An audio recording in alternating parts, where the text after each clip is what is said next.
Welcome to the special edition of the Monday Morning Muses. It's Saturday, not Monday. Saturday, March 31st, 2018. I'm Pastor Doug Bronner, one of the pastors at Holy Cross Lutheran Church in Colorado Springs, Colorado. And I've been doing some musing today, and I thought I would go ahead and do a muse today for a couple of reasons. First of all, on Monday, that's Recovery Day, and so I probably won't be in any shape to do a Monday morning muse. But today I've been doing a lot of musing. I woke up musing, and it's not uncommon for me to do this on Holy Saturday.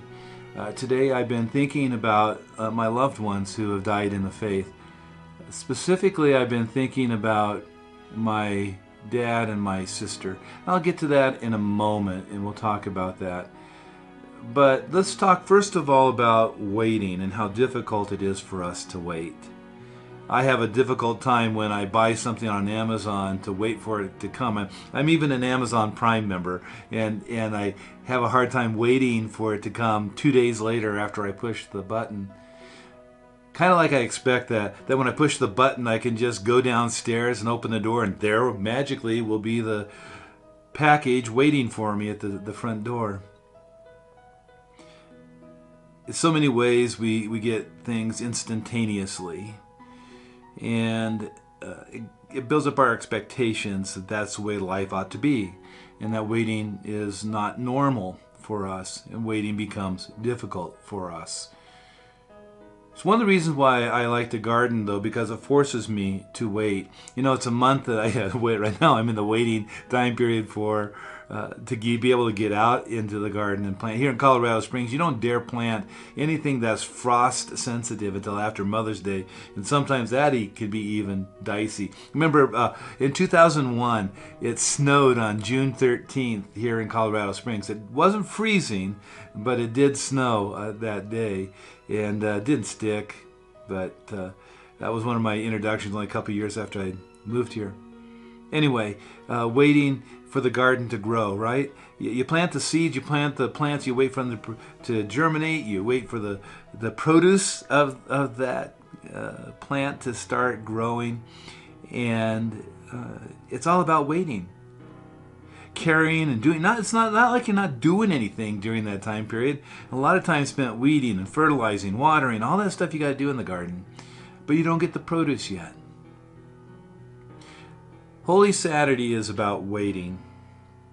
You think back to Jesus' death on the cross and the waiting that the women had to do to prepare Jesus' body for burial after the Sabbath was over.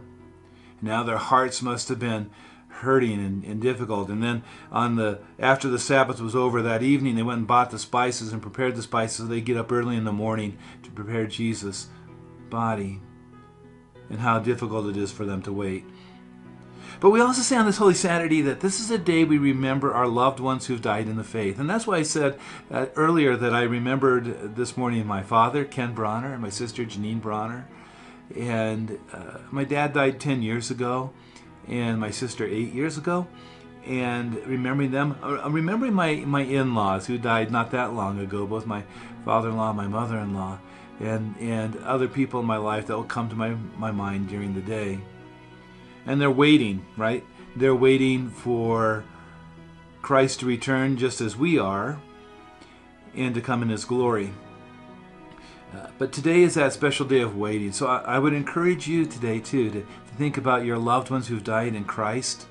And though those who were instrumental in your growth in faith in Jesus Christ, those who were instrumental in your coming to faith in Christ, and remember them, spend some time. You might even want to take out a piece of paper and jot down your thoughts about them, and maybe even write a letter to them, right?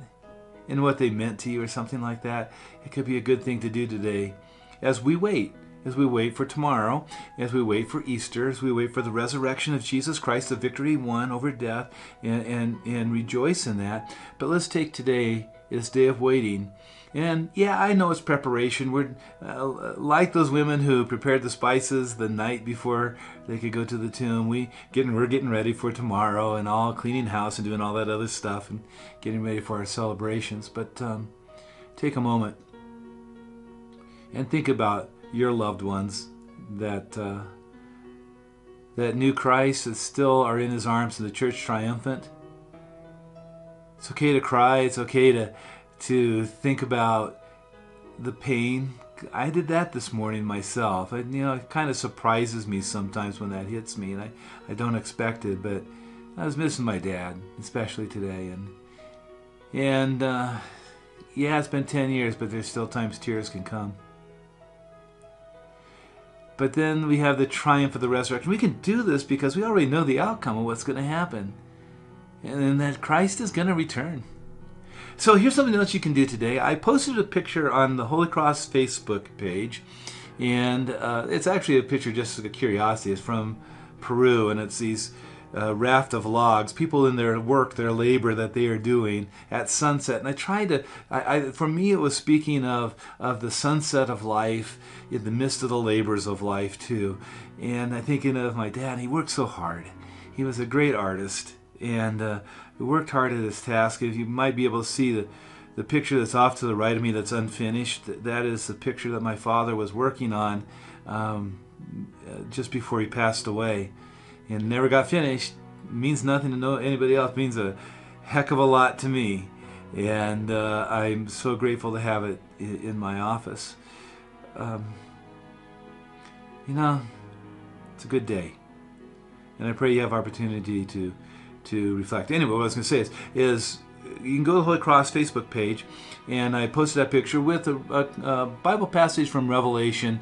I don't remember what verse it is, but it's the one that speaks of those who die in Christ are blessed.